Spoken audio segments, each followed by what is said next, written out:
Close fans gather at Aretha Franklin's birthplace. Memphis Commercial AppealThe soulful strains of the Queen of Soul wafted across Lucy Avenue and landed gently on a tearful Erica Qualy. It's like a part of Memphis is dying, Qualy said after leaving a purple bouquet at the door of Aretha Franklin's birthplace.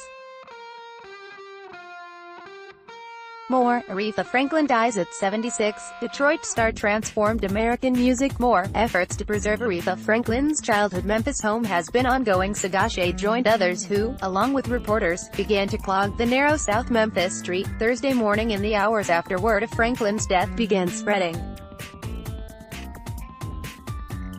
Franklin, 76, died at her home in Detroit surrounded by family, according to reports. A family statement said she died of pancreatic cancer. Visitors in Memphis came to Lucy Avenue to write on the boarded windows of the tiny, dilapidated clapboard cottage where Franklin was born in 1942.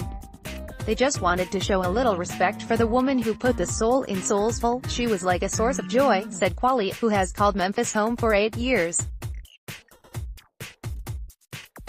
She was really soothing. When I hear the album, Lady Soul, it really speaks Memphis to me. Aretha Franklin performs at the swearing-in ceremony at the U.S. Capitol in Washington, Tuesday, Jan. 20, 2009. Photo, Ron Edmonds, AP. Though most identified with Detroit, Aretha belongs to Lucy. Residents say they only let the rest of the world borrow her. It's always been an honor having her house across the street, said James Johnson. It was from a speaker on the front lawn of his house that Franklin's music greeted those passing by Thursday morning. But it wasn't just Thursday. Johnson said he plays Franklin's music for visitors often. We play it all the time, out of respect, Johnson said. I met her a couple of times. She was a very nice person. By photo by photo by photo by photo by photo by photo by photo by photo 1 of 82 of 83 of 84 of 85 of 86 of 87 of 88 of 8 autoplay show thumbnails show captions last slide next slide Franklin's family moved to Detroit when she was 2 years old, and she seldom visited her Lucy Avenue birthplace over the years. She did, however, become involved with efforts to restore the home in recent years.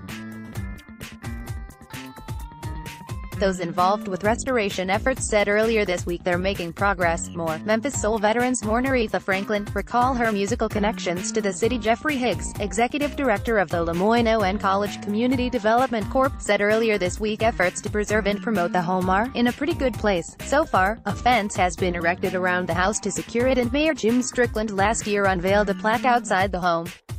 Higgs said multiple issues have slowed any plans for the house, entangling ownership issues, getting permission from Franklin's family to use names and likenesses, and deciding what direction to go in promoting the house. We've finally figured that last one out, Higgs said, but we can't talk about it yet. We think we have a very positive message to tell.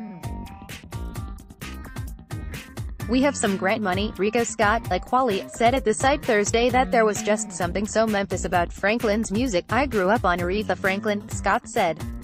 Both gospel and R.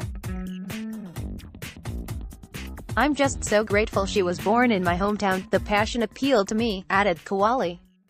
I'm a musician myself, so you know it when you hear it in someone else.